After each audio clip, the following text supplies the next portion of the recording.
संसार में इस तरह से कहा गया। एक बार एक कारीगर ने भगवान से पूछा कि भगवान आप भी कलाकार हो, मैं भी कलाकार हूं, आपने जो मूर्तियां बनाकर इस संसार में भेजी है, ये जितनी भी मूर्तियां बनी हुई है वो किसकी बनी हुई है? बोलो, पक्की बात ना झूठे हो सब। कहते मेरा बेटा, मेरा पोता।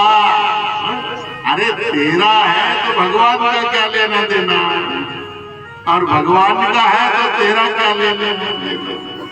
पर नहीं, भगवान की बनाई हुई मूर्ति पर मोहर लगाने का काम हमारा है। एक बार किसी ने पूछा कि सब विदेशों की अलग अलग पहचान है, बोलो भारत की क्या पहचान है? बोले भारत की वो पहचान है कि दुनिया में जितने देश है जो प्रोडक्ट बनाते हैं ना, उस प्रोडक्ट के ठीक 3 घंटे के बाद में डुप्लीकेट प्रोडक्ट भारत बना देता है और अपनी मोहर लगा देता है। दिल्ली मेड जैसे पंखे, कूलर, मिक्सी जो आती है, वो दिल्ली मेड जिसको कहा गया है, मेड इन इंडिया, ये इंडिया की है और डुप्लीकेट, यानी बाहर के बने आइटम की कॉपी बनाकर भारत ने अपनी मोहर लगा दी। ठीक इसी तरह आपने भी भगवान के बनाए हुए प्रोडक्ट पर मोहर लगा दी।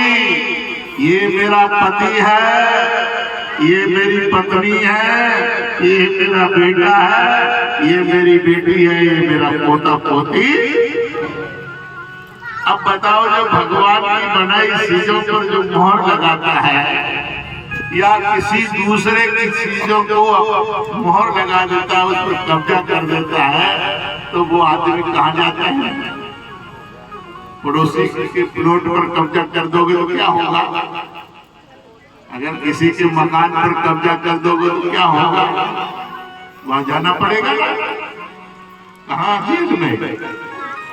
इसी तरह से इस संसार में हमने परमात्मा के बनाए हुए मूर्तियों को अपना मोहर लगा दिया है उस पर। इसीलिए अब रोएगा भगवान की आप? बोलो कौन रोएगा?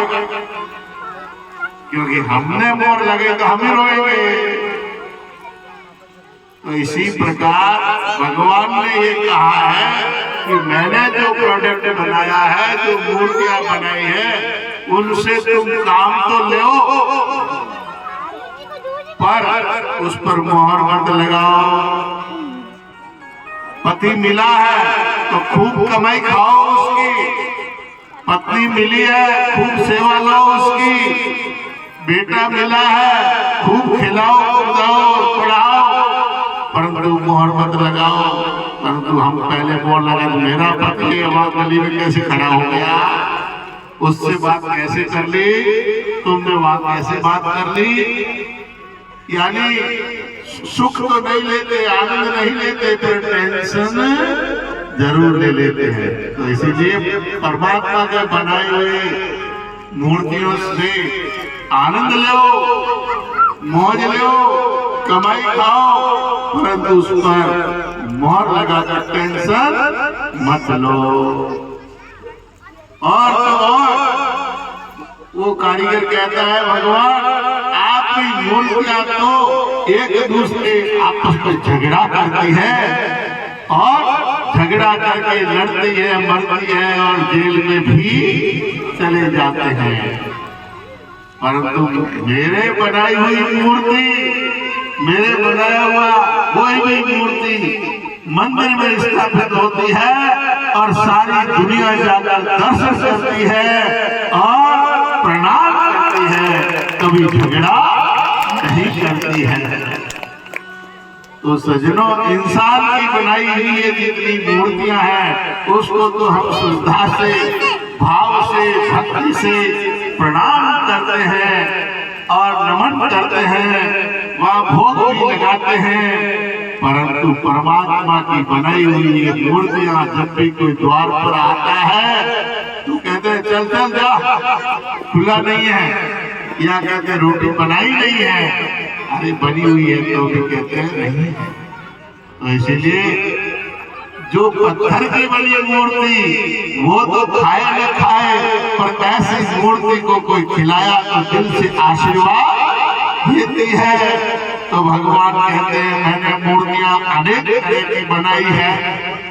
जैसे भगवान कहते हैं वृक्षों में पीपल मैं हूँ, नरों में नारायण मैं हूँ, अर्जुन मैं हूँ, और स्वरूपों में गाय मैं हूँ। तो भगवान की विभूतियों की अगर जो सेवा कर लेता है इस संसार में, जो भगवान की बनाई हुई मूर्तियों को पहचान लेता है क्योंकि भगवान उसमें विराजमान है। जैसे आप मकान बनाते हो, लाखों करोड़ों रुपया लगाकर फिर उसमें रहते हो, और रहकर जब झरोकों से देखते हो, खिड़की से देखते हो, दरवाजे से देखते हो, इधर उधर से जब बैठे देखते हो, तो बड़े प्रसन्न होते हैं कि मैंने मकान बहुत सुंदर बनाया है, बढ़िया हवा आ रही है। तो ऐसे ही ये मकान जो 9 दरवाजे वाला भगवान ने बनाया है, इसमें भगवान स्वयं विराजमान है, और वो भगवान इसमें बैठकर बोलता है बड़ा सुंदर। जैसे हमारे भजन गायक कितना सुंदर भजन गाते हैं। अरे ये भजन ये नहीं गाते हैं, इनमें जो विराजमान है ना परमात्मा, वो बोल रहे हैं, वो गा रहे हैं। इधर व्यास जी बैठे हैं, बड़े सुंदर बढ़िया पगड़ी वगड़ी लगा मकान के ऊपर सजा सजोगे, डेकोरेशन करके, पर इसके अंदर से जो परमात्मा बोलता है ना, वो भागवत बोलता है। भगवान स्वयं अपने स्वरूप का वर्णन करता है, भगवान स्वयं अपने ही विचार कहते हैं। इस तरह से मेरे विचार तुम्हारे में बैठ जाएंगे, तुम इस विचारों को धारण कर लोगे और इस रास्ते पर चलोगे तो तुम भी मेरी तरह आनंद करोगे, मौज करोगे, ठाठ हो जाएगा।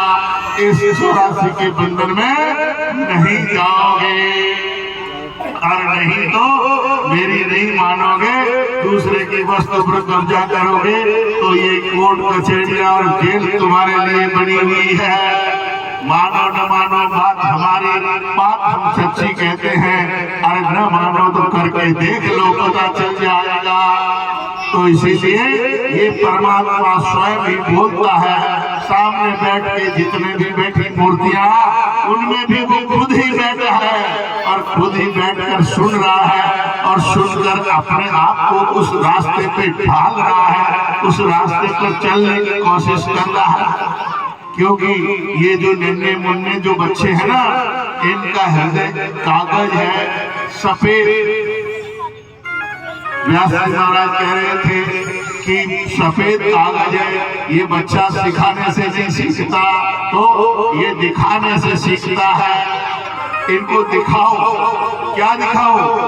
घर में पति पत्नी लड़े जो मत दिखाओ, एक दूसरे की मारपीट होती है तब मत दिखाओ, जब तुम्हें गुस्सा आता है ना, पति को 2-4 सुनाती हो तब मत दिखाओ।